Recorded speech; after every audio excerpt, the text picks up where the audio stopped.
कर्मचारी तन्त्र कानुनविहीनता प्लस राज्य संयन्त्रको संरक्षकत्व अभावबाट लामो समयदेखि गुज्रिरहेको छ।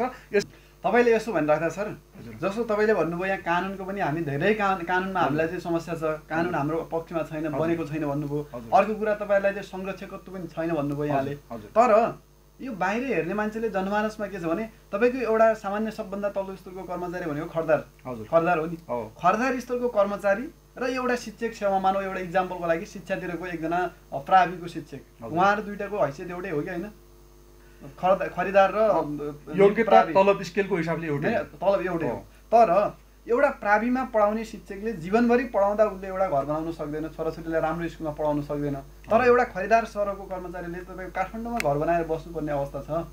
यो चाहिँ के तपाईलाई कानुन कमी भएर चाहिँ तपाईहरुले लथालिङ्ग भएर चाहिँ भ्रष्टाचार गर्न पाएको भएर हो कि अथवा संरक्षण के कारणले गर्दा हो सर? यो किन यस्तो खाडल देखिन्छ? यो बाहिर यो प्रश्न छ के तपाईहरुको? एउटा खरिदारको स्तरको कर्मचारीले काठमाडौँमा धनगढीमा ठुल्ठुला 3-4 तलाका घर बनाउन सक्ने, तर एउटा प्रावि स्तरको शिक्षकले चाहिँ जीवनभरि कमाएर घर बनाउन नसक्ने भन्दा तपाईहरु चाहिँ कहाँनिर चाहिँ यो कानुनमा तपाईलाई अलिकति कम भयो, कहाँनिर तपाईलाई संरक्षित प्रदान भएन जस्तो लाग्छ? शिक्षकहरु हैन, शिक्षकको सन्दर्भमा शिक्षकको हाम्रो सेवा सुविधा करिब करिब एउटै हो। यो अलिकति शिक्षक आन्दोलनमा दिग्भ्रमित पारेर केही गलत कुराहरु ल्याइएका छन् हैन। त्यो त पेरोलले सबै कुरा देखिन्छ क्या, तलबी भरपाईमा सबै कुराहरु देखिन्छ। यति मात्रै फरक हो, भ्रमण दैनिक भ्रमण भत्ताका सन्दर्भमा शिक्षकहरुलाई त्यो अवसर प्राप्त हुँदैन। अर्को कुरा के रे वैदेशिक भ्रमण लगायतका अवसरहरुमा शिक्षकहरुले त्यो खालको अभ्यास अझ गरिएको अवस्था पाइदैन। केही सेवा सुविधाका सन्दर्भहरु इन्सेन्टिभहरुको सन्दर्भमा त्यो जोडिएको होला। यद्यपि तलब भत्ताको सन्दर्भमा त्यो विभेद भएको अवस्था छैन। कहीँ कहीँ ग्रेडको संख्यामा अलिकति तलमाथि भएको अवस्था, अधिकतम ग्रेड त्यो खालको अवस्था छ। जस्तै शिक्षक र खरदारकै तुलना गर्नुभयो कि तपाईले हैन। शिक्षकको एकजना एसएलसी गरेको शिक्षकले प्राथमिक स्तर प्रथम तहसम्म जाने गरी मावि शिक्षकको तलब पाउने गरेको आफ्नो हक अधिकार सुरक्षित गर्न सक्नुहुन्छ। तर एउटा खरदारलाई अधिकृत हुनका लागि बढुवा हुने हो भने प्रवीणता प्रमाणपत्र तह चाहिन्छ अहिलेको कानुन अनुसार। लोकसेवा आयोग लडे जाने हो भने स्नातक तह चाहिन्छ। एसएलसी र त्यो बीचको विभेद त छ नि। तपाईहरुको के छ भने सेवा सुविधामा अलिकति खासै त्यति फरक छैन, कर्मचारी खासै सेवा सुविधामा फरक छैन। अब काममा पनि लबो उस्तेर, तर जो तपाईहरु एउटा कर्मचारीले 20 वर्ष काम गरिसकेपछि सेवाबाट अवकाश हुन्छ नि, तर त्यति बेलासम्म फरक के हो भने निजामती कर्मचारी त करोडौं करोडका सम्पत्ति जोडिएको हुन्छ। तपाईको आरोपलाई बुझे मैले विषयवस्तु बुझे। सम्पत्ति जोडिएको हुन्छ, यो कसरी हुन्छ भन्दा सम्पत्ति जोडिएको हुन्छ। अब यो केसमा मैले न्याय गर्नुभन्दा पनि या मैले फैसला दिनुभन्दा पनि मैले अघि नै भनिसकेँ, भ्रष्टाचार नियन्त्रणका लागि स्थापना गरिएका जो सरकारी संयन्त्रहरू छन्, विभिन्न स्वायत्त निकायहरू छन्, ती स्वायत्त निकायले आफ्नो कर्तव्य पालन गरिदिनु हो भने यी धेरैजसो कुराहरूको समाधान त्यही आउँछ। नमस्ते अनि हार्दिक स्वागत छ कार्यक्रम सामाजिक बहसमा। म कार्यक्रम प्रस्तुता रमेश एडी। कार्यक्रम सामाजिक बहस आउने गर्दछ हरेक दिन बिहान 7:30 बजेदेखि 8 बजेसम्म radio active FM 97.2 megahertz Dhangadhi कैलालीबाट। कार्यक्रम सामाजिक बहसमा हामी विभिन्न विषयमा चाहिँ कुराकानी गर्ने गर्दछौँ र आजको कार्यक्रम सामाजिक बहसमा हामी यो निजामती कर्मचारीहरूको आधिकारिक ट्रेड युनियन कैलालीका अध्यक्षसँग कुराकानी गर्न गइरहेका छौँ। उहाँसँग रहेर आज हामी राजनीति र प्रशासन बीचको अन्तर सम्बन्ध कस्तो छ, त्यसैगरी कर्मचारी तन्त्रप्रति आउने गरेको विभिन्न गुनासोहरू आउने गरेको छ, सेवाग्राहीबाट विभिन्न गुनासोहरू आउने गरेको छ त्यसको विषयमा, त्यसैगरी कर्मचारी समायोजन प्रस्ताव चाहिँ देखिएका समस्या र तिनको व्यवस्थापनको विषयमा चाहिँ हामी उहाँसँग कुरा गर्नेछौँ भने यसैगरी कर्मचारी प्रशासन सञ्चालन सम्बन्धी कानुनको विद्यमान अवस्था र उहाँहरूको चाहिँ त्यो सरकारको विषयहरू त्यसको विषयमा पनि हामी कुराकानी गर्नेछौँ र यसैगरी तीनै तहका सरकारलाई चाहिँ सफल बनाउन कर्मचारी तन्त्रको योगदान के हुन सक्छ त, कसरी चाहिँ देशमा विकास गर्न सकिन्छ, जसरी नेपालमा पछिल्लो समय चाहिँ भ्रष्टाचार बढी भइरहेको छ, कर्मचारी तन्त्रले काम गरेन, त्यसैगरी राजनीतिक दलकाबाट गएका जो जनप्रतिनिधिहरू छन् उहाँहरूले चाहिँ कर्मचारी तन्त्रलाई चाहिँ आरोप लगाउने र कर्मचारी तन्त्रले फेरि राजनीतिक दलकाबाट निर्वाचित भएर गएका जनप्रतिनिधिहरूको कारणले गर्दा चाहिँ देश विकास भएको छैन भन्ने टाइपको उहाँहरूको बिचमा चाहिँ एक प्रकारको त्यो खाडल देखिन्छ, जसले गर्दा चाहिँ त्यो देश विकासमा चाहिँ केही समस्या भइरहेको भन्ने कुराहरू चाहिँ आइरहेको छ। यो विषयमा के हो त, निजामती कर्मचारीहरू र सरकारलाई चाहिँ यो सही तरिकाले चाहिँ सञ्चालन गर्नको लागि कस्तो तरिकाले चाहिँ अगाडि गयो भने चाहिँ काम राम्रो हुन्छ, देश विकास गर्न सकिन्छ भन्ने विषयमा रहेर आज हामी निजामती कर्मचारीहरूको आधिकारिक ट्रेड युनियन कैलालीका अध्यक्ष विमल प्रकाश जोशीसँग कुराकानी गर्न गइरहेका छौँ र म अब उहाँलाई कार्यक्रममा स्वागत गर्छु। हार्दिक स्वागत छ सर यहाँलाई कार्यक्रममा। धन्यवाद रमेशजी। सर, जसरी चाहिँ अहिले पछिल्लो समय हाम्रो नेपालमा चाहिँ आर्थिक रूपले पछाडि परेको छ। हामी प्राकृतिक सम्पदामा एकदमै धनी छौँ, जल सम्पदामा धनी छौँ होइन। विभिन्न प्रकृतिले हामीलाई चाहिँ एकदमै राम्रो स्वर्ग जस्तो देश दिएको भयो भने हामी चाहिँ अहिले आर्थिक हिसाबले हाम्रो विकासको हिसाबले चाहिँ एकदमै पछाडि परेका छौँ। सर, यहाँबाटै जाउँ कि हाम्रो यो देश चाहिँ यसरी पछाडि पर्नुको कारण चाहिँ के हो जस्तो लाग्छ यहाँलाई चाहिँ? भण्डारमा स्रोतको उपलब्धता कति छ भन्दा पनि स्रोतको उपयोग हामीले कसरी गर्न सकेका छौँ भन्ने कुरो महत्त्वपूर्ण हुन्छ। स्रोतको उच्चतम प्रयोगको सन्दर्भमा हामी कहीँ न कहीँ चुकेकै रहेका छौँ। या त्यसका लागि राजनीतिक नेतृत्व दोषी हुन सक्ला या कर्मचारी तन्त्र, त्यो छुट्टै बहसको विषय हो। यद्यपि स्रोत व्यवस्थापनका सन्दर्भमा राज्यले जसरी नीति बनाएको छ त्यो नीतिको व्यावहारिक कार्यान्वयनमा कहीँ न कहीँ राज्य र राज्यका संयन्त्रहरू चुकिरहेको अवस्था छ। त्यसलाई हामीले व्यवस्थापन गर्न सक्यौँ भने स्रोतको उच्चतम उपयोगद्वारा तपाईँले भने जस्तै जल, जमिन, जङ्गल लगायतका जो प्राकृतिक उपहारहरू छन् त्यो उपहारहरूको माध्यमबाट मुलुक समृद्धिको बाटोतर्फ जाने कुरालाई नकार्न सकिने अवस्था रहँदैन। तपाईँलाई थाहा छँदैछ नेपाल पर्यटन र जल पूर्वाधारको हिसाबले मुलुक विश्वमै उत्कृष्टतम स्थानमा छ। हामी त्यसको सदुपयोग गर्न सकिरहेका छैनौँ। जलविद्युत आयोजनाहरू पनि कतिपय लाइसेन्स होल्डरहरूले कब्जा गरिरहेको अवस्था छ। त्यसलाई नियमन गर्ने सरकारी संयन्त्र एकदमै फितलो भएको अवस्था छ। पर्यटकीय पूर्वाधारहरूको पहिचान हामीले गरेका छौँ, यद्यपि पूर्वाधार निर्माणको केसमा हामी चुकिरहेका छौँ। पूर्वाधारको पर्यटकीय क्षेत्रमा हामीले मन्दिर निर्माणलाई प्राथमिकता दिएका छौँ। धार्मिक या पर्यटनको क्षेत्रमा ध्यान दिनुपर्ने विषयमा हामी चुकिरहेका छौँ। यी र यस्ता विभिन्न अवसरले मुलुकले सोचे अनुरूपको उपलब्धि हासिल गर्न नसकेको भन्ने मेरो धारणा रहेको छ। तपाईँको देशको महत्त्वपूर्ण काम गर्ने भनेको सरकारी कर्मचारी, त्यसमा निजामती कर्मचारीहरू हो, जसले चाहिँ देशको हरेक ठाउँमा, हरेक वडामा रहेर, हरेक क्षेत्रमा रहेर चाहिँ काम गर्ने, तपाईँले त्यो कामलाई चाहिँ व्यावहारिक रूपमा उतार्ने तपाईँहरूको काम हो होइन। त्यो ठाउँमा तपाईँहरू हुनुहुन्छ। अनि तपाईँहरूलाई चाहिँ खासमा समस्या थाहा छ तपाईँहरूलाई के कारणले गर्दा देश विकास भइरहेको छैन? यो वास्तवमा भनिदिनुहोस् त, के कारणले गर्दा चाहिँ हो त यो हामीले यो बजेट हुँदाहुँदै पनि कयौँ बजेटहरू चाहिँ प्रत्येक वर्ष फ्रिज भएर गइरहेको छ। भएको बजेटलाई हामीले सदुपयोग गर्न सकेका छैनौँ होइन। योजनाहरू चाहिँ अल्पत्र छन् जताततै। यो के कारणले गर्दा भइरहेको छ सर? यसमा कसको कमजोरी छ? कतिपय सन्दर्भमा कानुनहरूको पर्याप्तता छैन। कानुनहरू व्यावहारिक अध्ययनबाट आएका छैनन्। तपाईँलाई थाहा छ विगत केही समयदेखिका कानुनसँग सम्बन्धित आन्दोलनहरूलाई अध्ययन गर्ने हो भने सरकारवालाहरूसँग पर्याप्त छलफल र बहस नगरिकनै कानुन निर्माण गरिएको अवस्था छ। त्यो जब सरकारवालाको नै त्यसमा स्वामित्व निर्माण भएको हुँदैन भने त्यो कानुनले कार्यान्वयनको व्यावहारिक अभ्यासलाई साकार रूप दिन सक्ने अवस्था रहँदैन। तपाईँलाई अर्को एउटा नमिठो सन्दर्भ भनौँ, कतिपय कानुनहरू अन्तर्राष्ट्रिय अभ्यास, अन्तर्राष्ट्रिय प्रचलन र व्यक्त गरिएका प्रतिबद्धताहरूको कम्पोनेन्टहरूलाई कपी पेस्ट गरेर नै गरेर कानुन निर्माण गरिएका छन्। हाम्रो मुलुकको धरातली यथार्थ अनुरूप त्यसलाई कार्यान्वयन गर्न या व्यवस्थापन गर्न सम्भव छ या छैन भन्ने बारेमा हामीले पर्याप्त अध्ययन गरिरहेका छैनौँ। अध्ययन हुन नसकेको एउटै मात्रै कारण मैले अघि पनि तपाईँलाई भने, कहिले पनि पृष्ठपोषणहरू प्राप्त हुनुपर्छ र पृष्ठपोषणहरू सरकारवालाहरूको पर्याप्त छलफल र बहसबाट प्राप्त हुन्छन्। त्यो बहस र छलफलमा हामी चुकिरहेका छौँ। यो राजनीति र प्रशासनको बिचमा चाहिँ कस्तो खालको सम्बन्ध छ अहिलेको हाम्रो पछिल्लो देश? राजनीति भन्नाले उहाँ राजनीतिबाट जनप्रतिनिधिहरू हुनुभएको छ, त्यो जनप्रतिनिधि र अनि कर्मचारीको बिचमा कस्तो खालको सम्बन्ध? समग्रमा शासन सञ्चालनको मियो राजनीतिक संयन्त्र हो। राजनीतिक संयन्त्रको सन्दर्भमा राजनीति र प्रशासनको अन्तर सम्बन्धको बिचमा एउटा प्रसिद्ध अवधारणा, प्रशासनिक अवधारणा रहेको छ, राजनीति र प्रशासनको दुई विभाजनको सिद्धान्त, जसलाई अङ्ग्रेजीमा पोलिटिकल एडमिनिस्ट्रेटिभ डिकोटोमी भनेर भनिन्छ। राजनीति र प्रशासन एकै सिक्काका दुईवटा पाटा, अझ भन्नुहुन्छ भने एउटै रथका दुईटा पाङ्ग्रा हुन्। यिनीहरूबिच जति अन्योन्याश्रित सम्बन्ध रहन्छ र जति मिलेर एकअर्कालाई विश्वास गर्दै सँगसँगै अगाडि बढ्ने परिस्थिति रहन्छ, त्यसले गर्दा यसले सार्थकता पनि ग्रहण गर्ने अवस्था त्यत्तिकै रहन्छ। यद्यपि अहिलेको हाम्रो सन्दर्भको कुरा गर्नुहुन्छ भने राजनीतिले प्रशासनलाई अविश्वास बढी नै गरिरहेको अवस्था र प्रशासनले राजनीतिक संयन्त्रबाट संरक्षकत्व प्राप्त गर्न नसकेको अवस्था महसुस भइरहेको अवस्था विद्यमान छ। यी विभिन्न कारणले गर्दा राजनीति र प्रशासनको अन्तर सम्बन्धलाई वर्तमान मुलुकको परिवेशमा सकारात्मक रूपमा ग्रहण गर्न सक्ने अवस्था छैन। तपाईँलाई एउटा सन्दर्भ उल्लेख गरिहाल्छु। कर्मचारी प्रशासन भनेको राजनीतिको नीति, राजनीतिज्ञहरूको नीतिलाई कार्यान्वयन गर्ने महत्त्वपूर्ण संयन्त्र हो। यो संयन्त्र जति प्रभावकारी हुन सक्यो, जति एक्टिभ हुन सक्यो त्यति नै सकारात्मक उपलब्धि हासिल हुने भयो भन्नाले एउटा गोरुलाई जोत्दा त धाप मार्ने प्रवृत्ति छ भने कर्मचारी तन्त्रलाई पनि धाप मार्ने दण्ड पुरस्कार प्रणालीका अभ्यासहरू अवलम्बन गर्ने र नीतिद्वारा कर्मचारीलाई संरक्षण गर्ने गरेको अभ्यास राज्यले अवलम्बन गर्यो भने राजनीति प्रशासन बीचको अन्तर सम्बन्धको प्रभावकारिताबाट सकारात्मक उपलब्धि हासिल गर्न सकिने अवस्था मान्न सकिन्छ। तपाईँले यहाँनिर केही धाप मार्नुपर्ने अथवा केही थप हौसला प्रदान गर्नुपर्ने र नीतिमा पनि केही समस्या छ भन्ने कुरा जस्तो पनि गर्नुभयो। किनकि अहिले यो नेपालमा चाहिँ नेपालको अहिले तत्कालमा विद्यमान नीति कानुनहरूले चाहिँ के अहिले निजामती कर्मचारीहरूलाई चाहिँ के अझै तपाईँहरू अझै समस्यामा हुनुहुन्छ, तपाईँलाई केही काम गर्नलाई चाहिँ तपाईँलाई हातखुट्टा बाँधे जस्तो गरेको छ र अहिलेको कुनै नीति कानुनहरूले समस्यामा छौँ भन्ने होइन रमेशजी, हामी मूल पूर्ण रूपमै समस्यामा छौँ।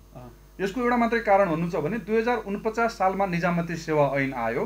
त्यो ऐन आइसक्यो 62-63 को महत्त्वपूर्ण राजनीतिक उपलब्धिको जगमा उभिएर नेपालको संविधान 2072 जारी भयो। यद्यपि 31 वर्ष अगाडिको संविधानको मूल मर्मसँग पनि तादत्म्यता नमिलेको कानुन अनुसार हामी काम गरिरहेका छौँ। हाम्रा वृत्ति विकासका सबै कुराहरू त्यसले प्रभावित पारिरहेको अवस्था छ र दण्ड पुरस्कार प्रणालीको कुरा मैले अघि गरेँ। दण्ड पुरस्कार प्रणालीको कुरा गर्दा पनि त्यो दण्ड पुरस्कार राज्य सत्ताका या शासकहरूका वरिपरि घुम्ने या सम्पर्क भएकाहरूले पाइरहेको भन्ने आरोप लाग्ने गरेको अवस्था छ। यी विभिन्न सन्दर्भलाई हेर्दै गर्दा कर्मचारी तन्त्र कानुनविहीनता प्लस राज्य संयन्त्रको संरक्षकत्व अभावबाट लामो समयदेखि गुज्रिरहेको छ। यसैका लागि हामी पटक पटक विभिन्न सरोकारवाला मुद्दाहरूमा बहस गरिरहेका छौँ। आन्दोलनको तयारी समेत गरिरहेको अवस्था छ। यद्यपि मूल स्ट्राइक हुन अझै बाँकी छ। तपाईँले यसो भनिराख्दा सर, जस्तो तपाईँले भन्नुभयो यहाँ कानुनको पनि हामी धेरै कानुनमा हामीलाई चाहिँ समस्या छ, कानुन हाम्रो पक्षमा छैन, बनेको छैन भन्नुभयो। अर्को कुरा तपाईँलाई चाहिँ संरक्षकत्व पनि छैन भन्नुभयो यहाँले। तर यो बाहिर हेर्ने मान्छेले जनमानसमा के छ भने तपाईँको एउटा सामान्य सबभन्दा तल्लो स्तरको कर्मचारी भनेको खरदार हो नि। खरदार स्तरको कर्मचारी र एउटा शिक्षक सेवा मानव, एउटा इक्जाम्पलको लागि शिक्षातिरको एकजना प्राविको शिक्षक, उहाँहरू दुइटाको हैसियत एउटै हो कि होइन? खरिदार र योग्यता तलब स्केलको हिसाबले एउटै, तलब एउटै हो। तर एउटा प्राविमा पढाउने शिक्षकले जीवनभरि पढाउँदा उसले एउटा घर बनाउन सक्दैन, छोराछोरीलाई राम्रो स्कुलमा पढाउन सक्दैन। तर एउटा खरिदार सरको कर्मचारीले तपाईँको काठमाडौँमा घर बनाएर बस्नुपर्ने अवस्था छ। यो चाहिँ के तपाईँलाई कानुन कमी भएर चाहिँ तपाईँहरूले लथालिङ्ग भएर चाहिँ भ्रष्टाचार गर्न पाएको भएर हो कि अथवा संरक्षण के कारणले गर्दा हो सर? यो किन यस्तो खाडल देखिन्छ? यो बाहिर यो प्रश्न छ के तपाईँहरू? एउटा खरिदारको स्तरको कर्मचारीले काठमाडौँमा धनगढीमा ठुल्ठुला 3-4 तलाका घर बनाउन सक्ने, तर एउटा प्रावि स्तरको शिक्षकले चाहिँ जीवनभरि कमाएर घर बनाउन नसक्ने भन्दा तपाईँहरू चाहिँ कहाँनिर चाहिँ यो कानुनमा तपाईँलाई अलिकति कम भयो, कहाँनिर तपाईँलाई संरक्षित प्रदान भएन जस्तो लाग्छ त यहाँलाई? कार्य सम्पादनका क्रममा भएका केही अनियमितता, केही नमिलेका सन्दर्भहरू निश्चित रूपमा छन्। तपाईँले भने जस्तै हामीले सुरु तलब स्केल र कर्मचारीले सेवा अवधिभरि पाउने के अरे सेवा सुविधाहरूको लागि क्यालकुलेटर हानेर हेर्ने हो भने तपाईँले भने जस्तै त्यो आकारको सम्पत्ति जोड्न सक्ने गरेको अवस्था निश्चित रूपमा रहँदैन। यद्यपि यहाँ के तपाईँले स्वीकार्नुहुन्छ नि त्यो कुरा, त्यो जसले पनि स्वीकार्नु पर्छ। सम्पत्ति एकदमै आर्जन गर्नमा चाहिँ माहिर हुन्छन् फेरि सरकारी निजामती कर्मचारीहरू, यो कुरालाई तपाईँ स्वीकार्नुहुन्छ? त्यो कुरालाई स्वीकार्नुभन्दा पनि यहाँ अलिकति मेरो फरक धारणा छ। त्यो धारणा के छ भने नेपालको सन्दर्भमा नेपालको तलब स्केल या प्राप्त गर्ने सुविधाहरूको जो परिदृश्य छ त्यो परिदृश्यले सिधै हामीले आकलन गर्दाखेरि कुनै पनि क्षेत्रमा फड्को नै मार्ने गरेको अवस्था कतै पनि छैन। समस्या प्रत्येक ठाउँमा समस्या छ। त्यही समस्या चाहिँ कानुनको छिद्रताको कुराहरू होला, व्यवहारिक रूपमा देखिएका केही समस्याहरूका कुराहरू होलान्।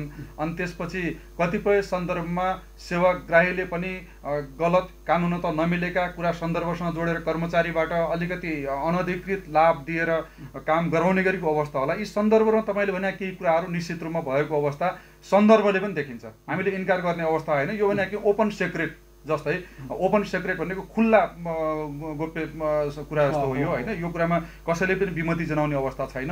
यी सबै कुरालाई सुधार गर्नका लागि अख्तियार दुरुपयोग अनुसन्धान आयोग गठन भइसकेपछि भारतमा तपाईँलाई थाहा छ अन्ना हजारेले लोकपालका लागि आन्दोलन गर्नुभयो, तर नेपालमा 2048 सालमै त्यसको व्यवस्था भइसकेको थियो। जब भ्रष्टाचार नियन्त्रणको निकाय स्थापना भएको छ, सदाचार प्रवर्धनको निकाय स्थापना भएको छ भने अख्तियारको प्रभावकारिता पनि अभिवृद्धि हुन सकेन कि? अहिले तपाईँ मुलुकभरि देखिराख्नु भएको छ, कहीँ सुनकाण्डको कुरा आउँछ, कहीँ अर्को कुनै निवासको कुरा आउँछ, कुनै विभिन्न खालको देश के छ भने यो बाहिर सामान्य मान्छेलाई परेको देश सकाउने भनेकै मेन कुरो पहिला राजनीतितिर गएका व्यक्तिहरूले ठुल्ठुलो भ्रष्टाचारहरू गरे, उहाँले करोड अरबौँका भ्रष्टाचार गर्ने, त्यसपछि के अरे तपाईँको यो निजामती कर्मचारीहरूले पनि भ्रष्टाचार गरेर, निजामती कर्मचारीहरू कस्ता छन् भने पढे लेखेका छन्, अलिकति टाढाबाटा छन्, जसले चाहिँ अहिले पछिल्लो समय त्यो वडा अध्यक्षहरूलाई, मेयरहरूलाई, अनि त्यो मन्त्रालयका सचिव के अरे मन्त्रीहरूलाई समेत चाहिँ फनी घुमाएर चाहिँ आफूले स्वार्थ लुटिरहेछन्। देशमा चाहिँ राम्रो तरिकाले काम हुन पाइरहेको छैन, सुशासन आइरहेको छैन, बाढा भएर चाहिँ फनफनी घुमाइरहेछन् जनप्रतिनिधिलाई भन्ने गुनासो छ नि त सर। यसलाई कसरी लिनुहुन्छ तपाईँले?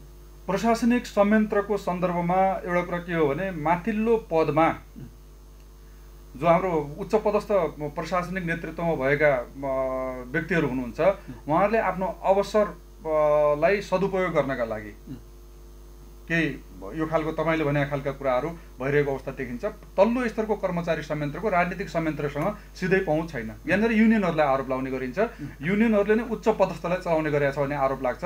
विगतमा त्यो सन्दर्भ केही उचित थियो होला। अहिले त युनियनहरूको अस्तित्वमाथि नै राजनीतिक दलहरूले नै प्रश्न उठाएर सङ्घीय निजामती सेवाको ड्राफ्टमै त्यो ल्याउन खोजिरहेका कुराहरू छ, अर्थात् कर्मचारीलाई चौतर्फी आक्रमण गरिरहेको अवस्था छ। विकृति प्रत्येक ठाउँमा छन्, विसङ्गति प्रत्येक ठाउँमा छन्। समग्रमा भन्नुहुन्छ भने मुलुकको राजनीति, मुलुकको प्रशासन र मुलुकको सामान्य जनजीविकाका सन्दर्भहरू प्रत्येक ठाउँको संयन्त्रमा समस्या छ। त्यो संयन्त्रको समग्र सुधारका लागि करिश्मायुक्त राजनीतिक नेतृत्वको आवश्यकता छ। त्यो राजनीतिक नेतृत्वले आफ्नो नीति मार्फत समग्र मुलुकलाई नै डोर्याउन सकोस्। त्यसले कर्मचारी तन्त्रमा भएका समस्यामा जुन कर्ताले गल्ती गरेका छन् ती कर्ता कारबाहीको भागीदार हुनैपर्छ। हामी गल्ती गर्न जोगाउनु पर्छ भन्ने कुरा भन्दैनौँ होइन। र अघि तपाईँले भने जस्तै अनधिकृत लाभ लिएका, अनधिकृत सम्पत्ति आर्जन गरेका जो सन्दर्भहरूको कुरो छ, नेपालको कानुन अनुसार स्थापना गरिएका भ्रष्टाचार नियन्त्रण र सदाचार प्रवर्धनसँग सम्बन्धित संस्थाहरूले कारबाही कतिपय ठाउँमा गरि नै रहेका छन्। अझै यो कारबाही प्रणाली अलिकति प्रभावकारी पार्न सके या आर्जन गरेको सम्पत्तिकै आधारमा छानबिन गरेर दोषी करार गर्ने खालको विधिहरू अवलम्बन गरे भने त्यतिखेर यो कुराहरूले एउटा सार्थक स्वरूप प्रदान गर्न सक्छ। मेरो भनाइ समग्रमा संयन्त्रमै सुधार गर्नुपर्छ, त्यसका लागि प्रतिबद्धता आवश्यक छ। अख्तियार दुरुपयोग अनुसन्धान आयोगमा पनि तपाईँहरू जस्तै कर्मचारी, त्यहाँ पनि त आखिर त्यो लोकसेवाकै माध्यमबाट गएका कर्मचारी हुन्छन्, त्यहाँ पनि कोही के अरे चुनाव जितेर आउने त होइन त्यहाँ होइन, कसैलाई बाहिरबाट मान्छे ल्याएर त्यहाँ नियुक्ति गरेर राख्ने पनि त्यहाँ होइन। यदि भए पनि त्यस्तै खालको संयन्त्र चाहिँ त्यहाँ जान्छ क्या। त्यो भइसकेपछि त्यो त्यहाँका मान्छेहरू पनि मिलेमतो भएर चाहिँ पछिल्लो समय यो भ्रष्टाचार काण्डहरू चाहिँ अन्तिमसम्म पुग्यो, किनारा लाग्न सक्दैन। कतिपय चाहिँ तपाईँको अदालतमा मुद्दा हुँदाहुँदै 10-12 वर्ष गइहाल्छ भने यस्तो अवस्थामा चाहिँ यसलाई सुधार गर्नको लागि चाहिँ के चाहिँ गर्नुपर्ने हो त? तपाईँले के देख्नु भएको छ? एउटा तपाईँ ट्रेड युनियनको यो के अरे युनियनको नेता पनि हुनुहुन्छ होइन, यहाँहरूको चाहिँ के राय सुझाव छ त यसमा? तपाईँले सोधेको प्रश्नबाट म राजनीति र प्रशासन बिचको आरोप प्रत्यारोपको सन्दर्भमा त प्रवेश गर्दिनँ। यद्यपि मैले अघि पनि तपाईँलाई भने राजनीति शासन सत्ताको सञ्चालन मियो हो, त्यो मियोले सबैलाई निर्देशन गरिराखेका हुन्छ, कानुन उसैले बनाउँछ, कानुनद्वारा व्यवस्थित गर्छ। यी सबै कुराहरूमा मूलभूत रूपमा बढी जिम्मेवारी राजनीतिक नेतृत्वकै छ, उसले कानुनद्वारा सबै चिजलाई व्यवस्थापन गर्न सक्छ। तर प्रशासनिक संयन्त्र कार्यान्वयन संयन्त्र हो, कार्यान्वयन संयन्त्रको इमान्दारिताले कतिपय सन्दर्भमा उपलब्धि हासिल गर्न सक्ने अवस्था रहन्छ। तपाईँलाई थाहा छ त अहिले धेरै जस्ता हाम्रा गतिविधिहरू स्वार्थसँग जोडिएर काम भइरहेको अवस्था छ। जब हामी स्वार्थसँग जोडिएर काम गर्छौँ त्यहाँ कसको स्वार्थ प्रधान हुन्छ त्यसैले लिड गरिरहेको अवस्था छ। समग्रतामा हामीले आरोप प्रत्यारोपको सन्दर्भमा मुलुक सुधार्ने हो भने मुलुक सुधार्दा राजनीतिक नेतृत्वले आफ्नो मूलभूत कर्म नीति निर्माणमा ध्यान दिने, प्रशासनिक संयन्त्रलाई काम गर्ने दायित्व सुम्पने र जसले गल्ती गर्छ त्यसलाई सजाय दिने, जसले राम्रो गर्छ उसलाई पुरस्कार दिने पद्धतिबाट अगाडि गयौँ भने यहाँनिर अलिकति जनस्तरको पनि एउटा खालको कमिटमेन्ट कस्तो आवश्यक छ भने निर्वाचनद्वारा सम्प्रभुता सम्पन्न नेपाली जनताले निर्वाचनद्वारा आफ्ना जनप्रतिनिधि मार्फत शासन सञ्चालन गर्ने विधि नै लोकतन्त्र हो। लोकतन्त्रमा जब आवधिक निर्वाचनको सन्दर्भ आउँछ, आवधिक निर्वाचनमा क्षणिक लाभ या क्षणिक प्रलोभनसँगबाट पर हटेर उनीहरूले सही नेतृत्व चयन गर्न सक्यो भने सही राजनीतिक नेतृत्वद्वारा निर्माण गरिने नीति मार्फत यी सबै कुराहरू व्यवस्थापन हुन सक्ने अवस्था भएको हुनाले आरोप प्रत्यारोपको सन्दर्भमा भने सही नीति सही नेतृत्व चयनमा हामी सबैले आफ्नो तर्फबाट योगदान गरौँ र कर्मचारी तन्त्रले पनि बनेका नीति नियम र कानुन अनुसार काम गरौँ भन्ने आग्रह नै मेरो यसमा रहन्छ। तपाईँहरूको आफ्नो तर्फबाट पनि अब चाहिँ हामी सचिनुपर्छ, सुध्रिनुपर्छ र देशलाई चाहिँ विकास गर्नुको लागि चाहिँ हामीहरू पनि सुशासन कायम गर्नमा चाहिँ प्रतिबद्ध हुनुपर्छ भन्ने चाहिँ यहाँ हामी सबै सुध्रिनुपर्छ। कर्मचारी तन्त्र मात्र नभएर सबै सुध्रिनुपर्छ। यसको पहल कदमी राजनीतिक नेतृत्वले लिनुपर्छ। राजनीतिक नेतृत्वको इच्छा शक्ति मार्फत आएको कानुनी संरचनाले सबै कुरालाई समग्रतामा सुधार गर्न सक्छ। अनि अर्को कुरा जोडौँ यहाँनिर चाहिँ यो कर्मचारी समायोजन सम्बन्धी छ। जसरी चाहिँ यो संघीयता लागू भइसकेपछि कार्यान्वयन आइसकेपछि चाहिँ पहिला सङ्घीय सरकार मार्फत रहेका कर्मचारीलाई चाहिँ कसैले प्रदेशमा कसैले चाहिँ स्थानीय तहमा पठायो र त्यसको असर चाहिँ त्यो के अरे कर्मचारीहरू समायोजन गर्ने प्रक्रिया कस्तो भयो, तर त्यसको असर अहिले पनि देखिरहेको छ। विभिन्न ठाउँमा आन्दोलन गर्नुपर्ने, भर्खरै मात्र हाम्रो धनगढी उपमहानगरपालिकामा पनि स्वास्थ्य कर्मचारीहरूको निकै आन्दोलन भएर उहाँहरू चाहिँ अहिले व्यवस्थापन कसरी भएको छ होइन। यो विषयमा के छ, यो कर्मचारी समायोजनको विषयमा चाहिँ के हो तपाईँहरूको धारणा? कर्मचारी समायोजन ऐन त्यति हतारमा ल्याउनु हुन्थेन भन्ने हाम्रो मान्यता हो। किनभने सङ्घीय निजामती सेवा ऐन आइसकेपछि कर्मचारी व्यवस्थापनका कर्मचारी खटनपटनका सिद्धान्तहरू तय गरिसकेपछि कर्मचारी समायोजनको एउटा मोडालिटी अवलम्बन गरिनु पर्थ्यो भन्ने हाम्रो धारणा थियो। त्यतिखेरसम्म कर्मचारीको व्यवस्थापन कसरी गर्ने भन्ने सन्दर्भमा कामकाज गर्न खटाउने गरेको अभ्यास त अहिले पनि हामीले अवलम्बन गरिरहेछौँ। त्यही भएर उपलब्ध कर्मचारी संयन्त्रबाट कामकाज गर्ने गरेको अभ्यासद्वारा पनि त्यसलाई व्यवस्थापन गर्न सकिन्थ्यो। यद्यपि कर्मचारी समायोजन ऐन आयो, त्यसका बारेमा अब धेरै विमति राख्नु आवश्यक छैन। कर्मचारी समायोजन ऐनमा कर्मचारी अवसरको छनौट गर्ने गरेका विकल्पहरू अध्यादेशमा ल्याइएका थिएनन्। अध्यादेश मार्फत भएको समायोजन त्यो थियो। त्यो विकल्प भएको भए कर्मचारीहरूले आफ्नो विकल्प छनौट गर्थे र त्यसै अनुरूप जान्थे। अनि त्यसपछि त्यो भइसकेपछि अध्यादेश जारी भएर हामीले आवेदन गर्ने अवधि गुज्रिसकेपछि नेपाल सरकारले परिपत्रद्वारा अवसरहरूको एउटा खाका सबैलाई सर्कुलर गर्यो। हामीले छनौट गर्दा अवसर भएन, छनौट गरिसकेपछिको अवसरको हाम्रा लागि कुनै के अरे त्यसलाई उपलब्धि मान्ने अवस्था रहेन। त्यसपछि कर्मचारी समायोजन भइसकेपछि मूलतः ज्येष्ठताको आधार र छनौटको प्राथमिकता क्रमको आधारमा कर्मचारी समायोजन गरियो। त्यो कर्मचारी समायोजन गर्दा पनि स्वास्थ्य लगायत केही क्षेत्रको समायोजन बाँकी नै रहेको अवस्थामा प्रशासनिक उच्च प्रशासनिक र राजनीतिक नेतृत्वबाट कर्मचारी समायोजनको प्रक्रिया समाप्त भएको घोषणा गरियो।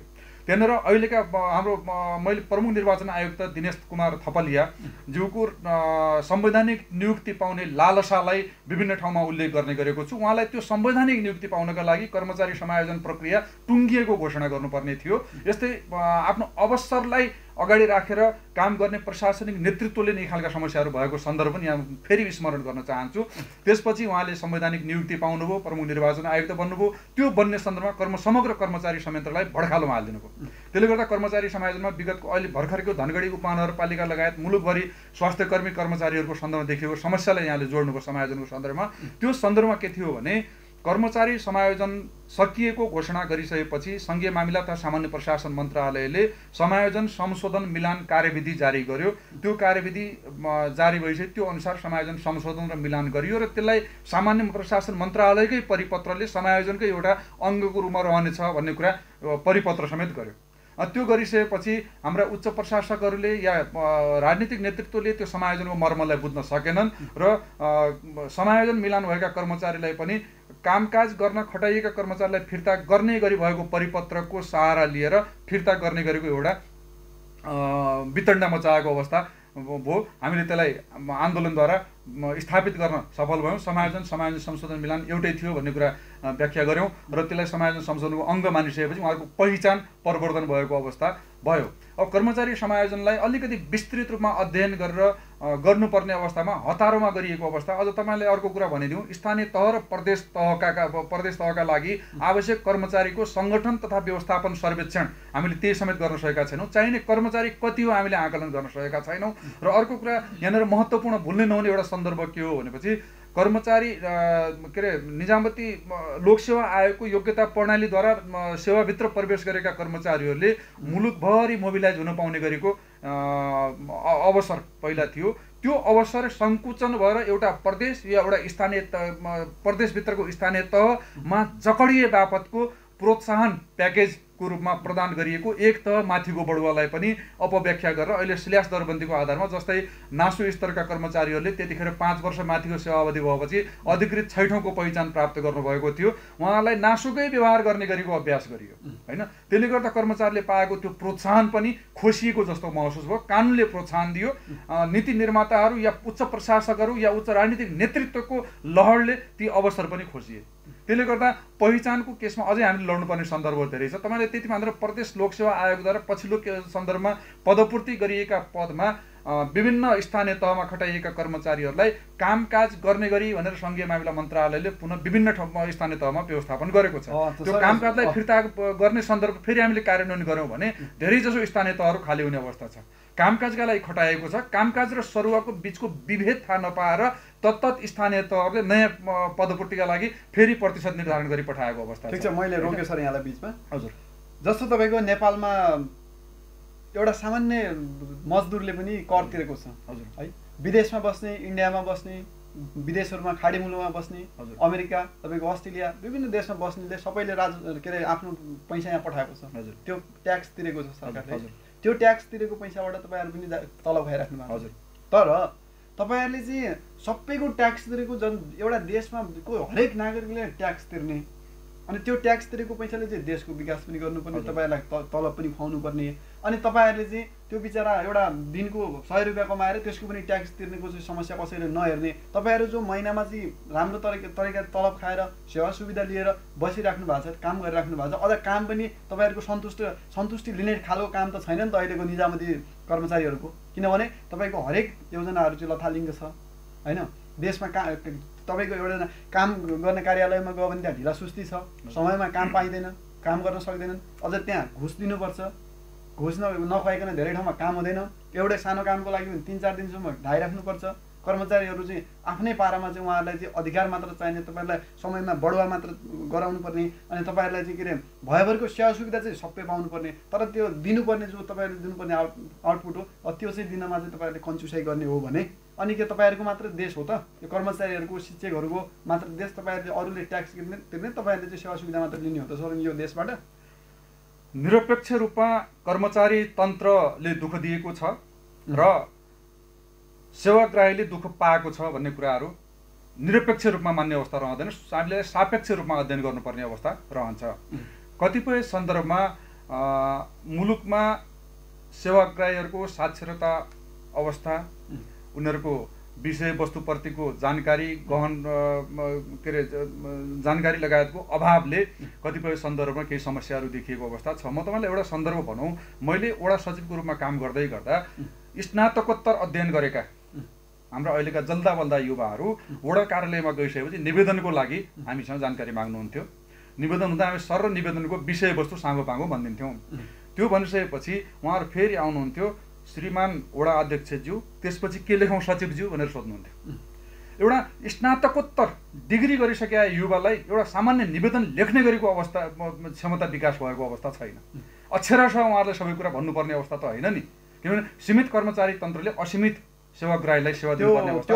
अलिकति म सन्दर्भ भन्दैछु होइन, अपवाद होइन, म अपवादबाटै विषय प्रवेश गर्नुपर्छ। अर्को कुरा, म मालपोतमा बसेँ। मालपोतमा 9 महिना बस्दा मैले त्यहाँनिर के भोगेँ भनेपछि त्यतिखेर कित्ता काट रोकिएको अवस्था थियो। रोकिएको कित्ता काट फुकुवा गर्न एउटा नक्कली अंशबन्डा या अंश भरपाईको अभ्यास कार्यान्वयन गरिएको अवस्था रहेछ। त्यतिखेर त्यो नक्कली अंशबन्डाबाट मैले एकजना मेरो आफन्त, अलिकति राजनीतिक पहिचान भएका आफन्तलाई त्यतिखेर सुझाव दिएँ, तपाईँले अहिले यो अंश भरपाईद्वारा आफ्नो श्रीमतीलाई अंश दिएको लिखत पास गरिसकेपछि कथम कदाचित भोलि कान्छी ल्याउनु भयो भने त्यतिखेर जेठीमाथि त अन्याय हुन्छ नि, किन यो बाटो हिँडिराख्नु भएको छ? बरु कित्ता काट नगर्नुहोस्, केही समय कित्ता काट खोल्नु प्रतीक्षा गर्नुहोस्, राजनीतिक नेतृत्वलाई दबाब दिनुहोस् कित्ता काट खोल्नका लागि भन्ने कुरा गरेको उहाँको मसँग बोलचाल बन्द भयो होइन। त्यही भएर मैले अघिको जो सन्दर्भ तपाईँले घुस खाने गरेको सन्दर्भहरूको कुरा गर्नुभयो, जब अनियमितताका सन्दर्भहरू आउँछन् नि, त्यो अनियमितता सेवाग्राहीको सन्दर्भबाट पनि होला, नेतृत्वको सन्दर्भबाट अरूबाट होला, अनि अनियमितताका सन्दर्भ अन्य त्यहाँ कहीँ न कहीँ लेनदेनको इस्युहरू त्यसपछि प्रभावी हुन्छ। त्यो लेनदेनको कुरा त्यो बाध्य पार्ने भनेको कर्मचारीहरूले नै देखेको छ। किनभने तपाईँको एउटा सानो कामको लागि पनि 4-5 दिन लगाइदिएपछि त मान्छेले के हुन्छ भने एउटै कामको लागि बिचरा गाउँबाट आएको हुन्छ, टाढाबाट भाडा तिरेर आउनुपर्ने हुन्छ। त्यो हुँदाखेरि त एउटा कामको लागि 4-5 दिन रोकिनुभन्दा 2-3 दिन रोकिनुभन्दा त बरु अलिकति पैसा दिएर छिटो गरिदिन्छन् भने त छिटो गर्नु पर्यो भन्ने चाहिँ एउटा त्यो सेवा गराएको त्यो मनसाय हुन्छ। तर कर्मचारीहरूले चाहिँ के गर्नुहुन्छ भन्दा उहाँले चाहिँ अलिकति लम्ब्याइदियो अल्मल्यायो भने चाहिँ उहाँले पैसा दिएर चाहिँ काम हुन्छ भन्ने प्रकारको त्यो विभिन्न कार्यालयहरूमा देखेको छ र त्यो व्यापक जनगुनासो त्यही छ। त्यसैले मैले तपाईँलाई यो प्रश्न तपाईँको दाबीलाई पूर्णत गलतै हो म भन्दिनँ। यद्यपि मैले अघि पनि तपाईँलाई भने माग्ने तरिकामा माग्ने खोजेका कुराका बारेमा प्रश्न नहुन सक्दा के समस्या, जस्तै अधिकांश सन्दर्भमा वडाको सिफारिस आवश्यक पर्छ। वडाको सिफारिस वडा सचिवले लेख्नुहुन्छ, वडा अध्यक्षले हस्ताक्षर गर्नुहुन्छ, सेवाग्राहीले आफ्नो कुरा भन्नुहुन्छ, त्यहाँ के भन्नुभएको हुन्छ, यहाँको सिक्वेन्स के हो जोड्न सक्ने अवस्था छैन। यो बिचमा जो ग्याप छ नि, यो ग्यापले त्यो आएका सिफारिसमा सबै कुरा खोलेर कतिपय सन्दर्भमा सेवाग्राहीले दुःख पाएको अवस्था हुन सक्छ। र अर्को कुरा कतिपय केसमा नियतवश पनि हुनसक्छ। नियतहरू सबैका नियतलाई एकीकृत गरेर शुद्धताको के अरे उसमा धुन त सकिँदैन। निश्चित रूपमा व्यक्तिपेक्ष केही समस्याहरू हुन सक्छन्। ती समस्याहरूलाई पनि राज्यले नीतिद्वारा व्यवस्थापन गर्ने हो। मैले अघि दण्ड पुरस्कार प्रणालीको जो कुरा गरेको थिएँ त्यसमार्फत व्यवस्थापन गर्न सक्ने अवस्था हो। अब जनताले अनि विदेशबाट कमाएर पठाएको रेमिटेन्सले मुलुक सञ्चालन भएको छ, जनताले तिरेको करबाट मुलुक सञ्चालन भयो, त्यसैबाट हामीले तलब पाएका छौँ। अब त्यो तलब पाइसकेपछि त्यो साह्रै इज्जतिलो छ, साह्रै राम्रो छ भन्ने गरेको अवस्था पनि होइन।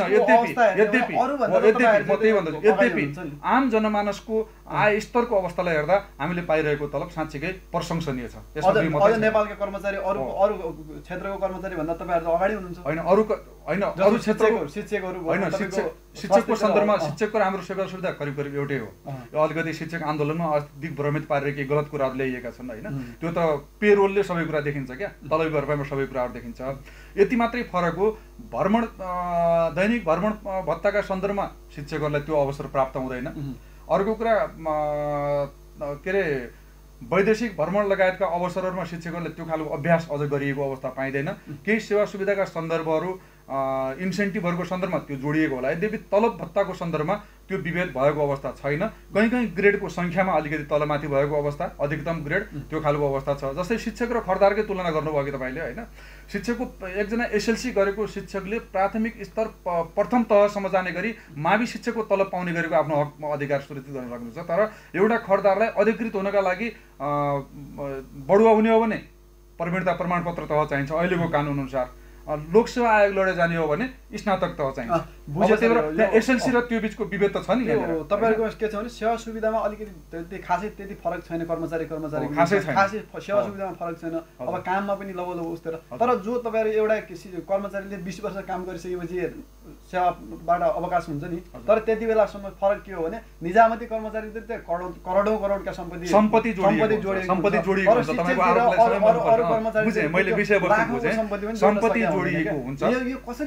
सम्पत्ति जोडिएको हुन्छ। अब यो केसमा मैले न्याय गर्नुभन्दा पनि या मैले फैसला दिनुभन्दा पनि मैले अघि नै भनिसकेँ, भ्रष्टाचार नियन्त्रणका लागि स्थापना गरिएका जो सरकारी संयन्त्रहरू छन्, विभिन्न स्वायत्त निकायहरू छन्, ती स्वायत्त निकायले आफ्नो कर्तव्य पालन गरिदिनु हो भने यी धेरैजसो कुराहरूको समाधान त्यही आउँछ। त्यही भएर यसमा अहिले दाबी र प्रतिदाबी गर्नुको अर्थ सामान्य त्यहाँ यो बाहिर मैले चाहिँ यो सामान्य मेरो व्यक्तिगत विचार पनि हो र यसमा यो बाहिर सोचेको यो तपाईँहरूले चाहिँ खासमा ऐन हामीलाई ऐन भएन, सेवा सुविधा भएन, त्यो भएन भनेर त तपाईँले आन्दोलन गर्नुपर्ने आवश्यकता देख्दैन। त्यो यत्रो करोडौँको सम्पत्ति कमाइसकेपछि किन त्यो ऐन कानुन नियम खोज्नु पर्यो, किन त्यो सेवा सुविधा खोज्नु पर्यो? निजामती सेवामा हामी 3-4वटा तत्त्वहरूले 3-4वटा इलिमेन्ट्सको कारण निजामती सेवामा प्रवेश गरेको हो। एउटा सेवाको सुरक्षा, यहाँ प्रवेश गर्दा सेवा सुरक्षित हुन्छ भन्ने हो। अर्को सामाजिक प्रतिष्ठा होइन, सामाजिक प्रतिष्ठामा निजामती सेवामा जागिर पाएको मान्छेलाई हेर्ने दृष्टिकोण समाजको फरक हुन्छ। अर्को योग्यता प्रणालीको अनुपमता छ। त्यहाँ त्यो कसको छोरा थियो, कुन वर्गको थियो भनेर क्यालकुलेसन हुँदैन। लोकसेवा आयोगको परीक्षा प्रणालीमा खोट लगाउने ठाउँ करिब करिब छैन होइन। त्यही भएर त्यहाँ एउटा योग्यता प्रणालीको अनुपमता र अर्को सेवा सुविधाको सन्दर्भमा पनि निरन्तर आइरहन्छ भन्ने खालको कुराहरू हो। यिनै विशेषताका कारणले हामी भित्र प्रवेश गरेको अवस्था हो। यो विषयको कारणले प्रवेश गरे अवस्था भए हुनाले निजामती सेवाका यी विशिष्टताहरूका बिचमा रहेका जो केही विकृतिहरू छन्, ती विकृतिहरू प्रति हामी पूर्णतः असहमत छौँ भन्ने कुरा त भन्न नै मिल्दैन। एउटा विवेकशील नागरिकले भन्ने कुरो नै त्यो होइन। ती विकृति समाधानका लागि राज्यका संयन्त्र परिचालित हुनुपर्छ भने म अघि सुरुदेखि भन्दैछु, त्यो गरेर गल्ती गर्नेलाई कारबाही गर्नुपर्छ। हामी कसैलाई पनि गल्ती गर्नलाई बचाउने पक्षमा हामी पनि छैन। गल्ती चाहिँ गर्नेले चाहिँ गरिराख्ने, जबसम्म कारबाही हुँदैन तबसम्म गरिराख्ने। त्यो तपाईँलाई थाहा छ, यातायात व्यवस्था कार्यालय बागमतीमा एकजना कर्मचारीको रसिद 100 रुपियाँको रसिद काट्न छुट भयो या उनले नियतवश काटेनन्। त्यसको जिम्मेवारी उनीहरूले लिएरन्। विशेष अदालतमा मुद्दा गएर उनको जागिर गएको अवस्था छ 100 रुपियाँले, होइन अपवाद होइन। यी अख्तियार जस्ता निकायहरू सक्रिय भयो भने यी कुराहरू निरन्तरताका रूपमा आउँछन्, अपवादको रूपमा आउँदैनन्। त्यही भएर मैले सेवा अवधिभरि गरेको गल्ती एउटा सानो घटनाबाट म छेउ लाग्ने अवस्था छ भने मैले 2-4 वटा कार्यव्यवस्था हुने म पनि सुध्रिन्छु नि, म पनि सचिन्छु नि, होइन। त्यही भएर यसका लागि जबसम्म अराजकता रहन्छ, अस्थिरता रहन्छ, यस्ता खालका कुराहरू मौलाइरहन्छन्, यो मौलाउने क्रमलाई अन्त्य गर्नका लागि समयमै कानुन चाहिने। अघि तपाईँले कानुनको सन्दर्भको कुरा जहाँ उठाउनु भएको थियो नि, कानुन यसैका लागि आवश्यक हो। कानुनमा निजामती कर्मचारीहरूका सेवा शर्त, सुरक्षा, वृत्ति, पद लगायतका विभिन्न अवसरहरूको व्यवस्था गरिएको हुन्छ। ती अवसरको व्यवस्था गरिसकेपछि हामी त्यो अनुसार अगाडि बढ्नका लागि मैले आज म नायब सुब्बा पदमा कार्यरत छु, 14 वर्षदेखि म यही पदमा कार्यरत छु, होइन। सामान्य निजामती सेवा ऐन मैले स्नातकोत्तर गरेको छु, जनप्रशासनमा स्नातकोत्तर गरेको छु, तालिम सेवाकालीन तालिम प्राप्त गरेको छु। मेरो अहिलेसम्म बढुवा हुन सकिरहेको अवस्था छैन। किन छैन भन्दा त्यतिखेर समायोजन ऐनद्वारा ल्याएको अवसरले प्रदेश र स्थानीय तहमा समायोजन भएका साथीहरूलाई त्यो अवसर के अरे बढुवाको यतातिरको अवसर आएन नि। कानुन नबन्ने बित्तिकै प्रदेश र स्थानीयमा बढुवा भएन, नभएपछि प्रदेश र स्थानीयमा खटेका सबै साथीहरूले सँगै बढुवा खान थाल्नुभयो। त्यसमा मूल्याङ्कन गरेर कार्य सम्पादन त वस्तुनिष्ठ छँदै छैन, वैज्ञानिक छँदै छैन। सामान्यतया तपाईँले कार्य सम्पादन मूल्याङ्कन भरेर आउनुभयो भनेपछि सबैलाई 100% अङ्क दिइन्छ। किन तैँले कम दिस, बरु कसैलाई अलिकति कम दिने बित्तिकै कम किन दिस भनेर सुपरिवेशकले कुटाइ खाने अवस्था रहन्छ। नेपालको धरातली यथार्थ यही हो। त्यही भएर कार्य सम्पादन मूल्याङ्कन प्रणालीलाई पनि वस्तुनिष्ठ र वैज्ञानिक बनाउनु पर्छ भनेर पटक पटकका हाम्रो आन्दोलन र सरकारको हाम्रो यो महत्त्वपूर्ण सरकार पनि हो यो। अनि अब हामी अन्तिमतिर पनि छौँ। यो सङ्घीय प्रदेश स्थानीय सेवा सम्बन्धी ऐन तपाईँहरूको जोलाई चाहिँ त्यो ऐनहरू चाहिँ बन्दैछ अहिले, कति संसदमा पनि पुगिसकेको छ। त्यो विषयमा चाहिँ तपाईँहरूको केही विमतिहरू त्यस्तो फेरि कतै यो शिक्षकले आन्दोलन गरिराख्नु भएको छ आउनुभन्दा पहिले तपाईँहरूको पनि त्यस्तै अवस्था आउने जस्तो छ कि के छ? मुलुक अहिले 3 तहको सरकारमा विभाजित भएको छ।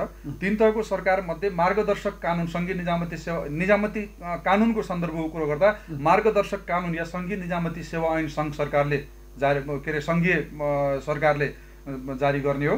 त्यो जारी भइसक्यो। त्यही मार्गदर्शकको कानुनको अधीनमा रही प्रदेश र स्थानीय सेवा ऐनहरू, प्रदेश निजामती सेवा ऐन र स्थानीय सेवा ऐनहरू बन्ने हो। यद्यपि सङ्घीय निजामती सेवा ऐनमा भएको अस्वाभाविक ढिलाइले कतिपय प्रदेश सरकारहरूले प्रदेश निजामती सेवा ऐन र स्थानीय सेवा ऐन ल्याइ पनि सकेको अवस्था छ। ती कुराहरू मूलभूत कानुनसँग बाजियो भने फेरि त्यहाँ अर्को खालको समस्या हुने अवस्था देखिन्छ। त्यो मार्गदर्शक कानुन, छाता कानुन छिटो आइसकेपछि त्यसले कर्मचारीहरूका वृत्ति विकासका अवसरहरूलाई एउटा निश्चित दायरामा प्रवेश गराउँछ, दण्ड पुरस्कार प्रणालीलाई व्यवस्थापन गर्छ र कर्मचारी तन्त्रको सरुवा प्रणाली, पदस्थापन लगायतका समग्र पक्षलाई व्यवस्थापन गर्छ। त्यो व्यवस्थापन गर्ने कानुन आइसकेपछि त्यसै आधारमा सङ्घीय र प्रदेश निजामती सेवा ऐनले पनि कर्मचारीहरूका व्यवस्थापनका सन्दर्भमा महत्त्वपूर्ण उपलब्धि हासिल गर्न सक्छ। अघि मैले तपाईँलाई सङ्गठन तथा व्यवस्थापन सर्वेक्षणको कुरा उठाएको थिएँ। कानुनकै अभावमा सङ्गठन व्यवस्थापन सर्वेक्षण हुन सकेको छैन। कुन तहको सरकारलाई कति जनशक्ति आवश्यक छ हामीसँग विवरण छैन। यी सबै कुराहरू कानुन आइसकेपछि मात्रै व्यवस्थापन हुन सक्ने सन्दर्भ हो। त्यही भएर कानुनको आवश्यकता पहिलो चरणको कुरा हो।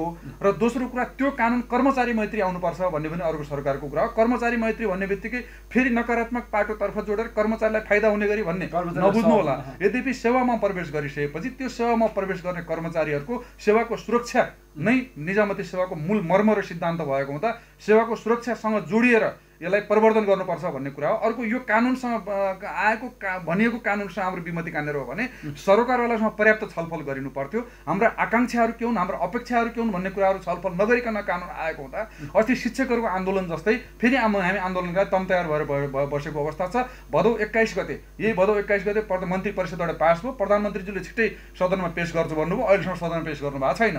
पेश गरिसकेपछि त्यो पनि कर्मचारीको हित अनुकूल छैन भने हामी आन्दोलनकाल तम तयार रहनुपर्ने अवस्था होला। स्थानीय तहका कर्मचारीहरूले आन्दोलनको एक चरण सुरुवात गर्नु भएको छ। के अरे उहाँहरूको कानुनको सन्दर्भ पनि सङ्घीय कानुन आइसकेपछि बल्ल स्थानीय तहको कानुनको सन्दर्भलाई दिगो रूपमा व्यवस्थापन गर्न सकिने अवस्था हो। यी विभिन्न खालका कमी कमजोरीहरूलाई हेरेर नै हामीले कानुनको आवश्यकता महसुस गरेका हौँ।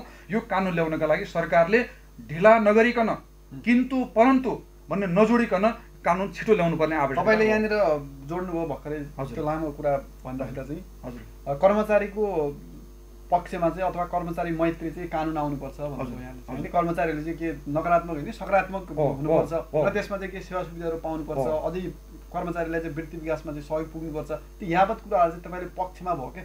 तर वृत्ति विकास भनेको बढुवा हो वृत्ति विकास मैले त्यो बुझेँ। त्यो तपाईहरुलाई चाहिँ यदि सरकारले तपाईले जे त्यो तपाईहरुको अपेक्षा छ नि सरकारसँग त्यो सरकारले तपाईहरुको त्यो अपेक्षाहरू पूरा गरिदियो भने त्यसपछि जनताहरूले चाहिँ तपाईबाट कस्तो सेवाको चाहिँ अपेक्षा गर्ने त? यदि त्यो तपाईहरुका सबै अपेक्षा पूरा भयो भने जनताको अपेक्षा के हुन्छ त तपाईप्रति? कस्तो सेवाको अहिले बाहिर आएको भनिएको कानुनमा बाहिर आएको जो मस्यौदा भनेर आएको छ आधिकारिक रूपमा त त्यो आएको छैन हैन। तपाईहरुले माथिबाट लिएको तल दिनु पनि पर्यो। त्यो के हो भने सहायक स्तर र अधिकृत स्तर बीचको कर्मचारीको बीचमा जो खाडल पुरिएको छ नि त्यो खाडललाई पुर्ने प्रयत्न गर्नुपर्छ। योग्यता पुगेको क्षमता भएको अनुभवी कर्मचारीलाई माथि लाने गरेको ढोका खोल्नुपर्छ। त्यसका लागि प्रतिशत निर्धारण गर्दाखेरि बढुवाका लागि प्रतिशत अलिकति बढाउनुपर्छ। हाम्रो एउटा सरकार त्यो। अर्को सरकार अहिले जो तहगत प्रणालीको कुरा आएको छ तहगत प्रणालीको कुरा आउँदाखेरि 6औं तहलाई हामीले अधिकृत स्तर मानेका छौँ। अलिकति तपाईले रोकिसकेको छु। मैले यो हामी अन्तिममा छौँ, समय लगभग अन्तिम छ। मैले तपाईले प्रश्न बुझ्नु भने तपाईले के भनेको भने मैले यदि तपाईले जे जति तपाईका मागहरू छन् तपाईका मुद्दाहरू छन् नि तपाईको पक्षमा ती सबै सरकारले पूरा गरिदियो भने जनताले चाहिँ तपाईबाट कस्तो सेवाको चाहिँ अपेक्षा गर्ने र तपाईले जनतालाई कस्तो सेवा चाहिँ दिनुहुन्छ भन्ने? सरकारले आफ्नो नीतिद्वारा जस्तो सेवा प्रवाह गर्ने अपेक्षा राखेको छ नि त्यो अनुरूपको सेवा हामी दिन्छौँ। त्यो अनुरूपको सेवा हामीले दिएनौँ भने त्यसपछि कर्मचारी तन्त्र सजायको भागीदार हुन तयार छ। कुनै जनताले घुस दिनु पर्दैन। ढिला सुस्ती सरकारले नीति मार्फत कर्मचारी तन्त्रलाई 10 मिनेटमा हुने कामको लागि 2 दिन 3 दिन त पर्खिनु पर्दैन। त्यसमा मैले भनिसकेँ नि अघि तपाईँ यो कुरालाई अझै जोड दिइराख्नु भएको छ। म पटक पटक भन्दैछु कर्मचारीले अनियमितता गर्दा उसले सजायको भागीदार हुनुपर्ने कानुनी प्रबन्धलाई हामीले व्यवहारिक रूपमा कार्यान्वयन गर्न सक्यौँ भने तपाईँले भने समस्या त स्वतः समाधान भएको नि। हामी दण्ड पुरस्कार प्रणालीलाई अवलम्बन गरौँ न, घुस खानेलाई कारबाही गरौँ। यहाँनिर त एउटा शङ्काको के छ भने यो कानुन बनाउने त आखिर त सुरुमा त ड्राफ्ट गर्ने त कर्मचारीले नै त हो नि। फेरि कतै उहाँहरूले आफ्नो लागि सानसानो प्वालहरू चाहिँ त्यहाँ राखिदिनुहुन्छ कि भन्ने त्यो आशंका हो। फेरि होइन त्यसलाई त निरन्तर सुधार प्रक्रियाद्वारा सुधार्न पनि सकिन्छ नि। त्यस्तो खालको कैफियत देखियो भने पहिला कानुन ल्याउँ। पहिला कानुन त चाहियो नि। 31 वर्ष पुरानो कानुन सञ्चालन हुनु आवश्यक छैन। कानुन ल्याउँ, त्यसपछि देखिएका कुरा क्रमशः सुधार गर्दै जाउँ। यहाँ तपाईँको सम्पूर्ण रूपमा समाधान हुने गरेको त केही पनि समाधान सूत्र हुँदैन नि त। निरन्तर सुधारद्वारा त्यो गर्न सकिने अवस्था। ल अन्तिम प्रश्न सोच्दा यहाँलाई हाम्रो नेपालमा अहिले संघीयता अनुसार 3टा तहहरू छन्। यो 3वटा तहहरूको सरकारलाई चाहिँ सफल बनाउनुको लागि 3टा तहमा चाहिँ सेवा सुविधाहरू सबै कुरा चाहिँ चुस्त दुरुस्त बनाउनुको लागि चाहिँ खासमा अब कर्मचारी तन्त्रले चाहिँ के गर्न सक्छ र यो तपाईहरुको के गर्न सक्नुहुन्छ? तपाईले यसमा योगदान के हुन्छ? राजनीतिक नेतृत्वको मित्र शक्तिको रूपमा सरकारलाई बदनाम गराइरहेको जो उच्च पदस्थ अवसरवादी कर्मचारी संयन्त्र छ त्यो कर्मचारी संयन्त्रलाई राजनीतिक नेतृत्वले चिन्नुपर्छ। सरकारवालाहरूको पर्याप्त छलफलद्वारा यी विभिन्न खालका अवसरहरू कानुनी प्रावधानहरू व्यवस्थाहरू ल्याउनका लागि सरकारले लाग्नुपर्छ। यसपालि यो विधायन समितिको कानुन नै आएको छ, सकारात्मक कुरा छ। त्यसपछि सुमधुर श्रम सम्बन्ध हुनुपर्छ। सुमधुर श्रम सम्बन्ध अघि तपाईँले भन्नुभयो जनताको करबाट हामी खाएका छौँ, जनताको करबाटै तलब खाने भए हुनाले हामी श्रमिक हो। त्यही भएर सुमधुर श्रम सम्बन्ध, मालिक र श्रमिक बीचको सम्बन्ध, सामूहिक सौदाबाजी र गुनासो व्यवस्थापनका विभिन्न संयन्त्रद्वारा हामी यसलाई प्रवर्धन गर्छौँ। यो सुमधुर श्रम सम्बन्धको माध्यमबाट कर्मचारी तन्त्रका नकारात्मक कुराहरूलाई सुधार गर्नुपर्छ। अनि विभिन्न 3 तहका सरकार बीचको अन्तर सरकारी समन्वय प्रणाली एकदमै फितलो छ।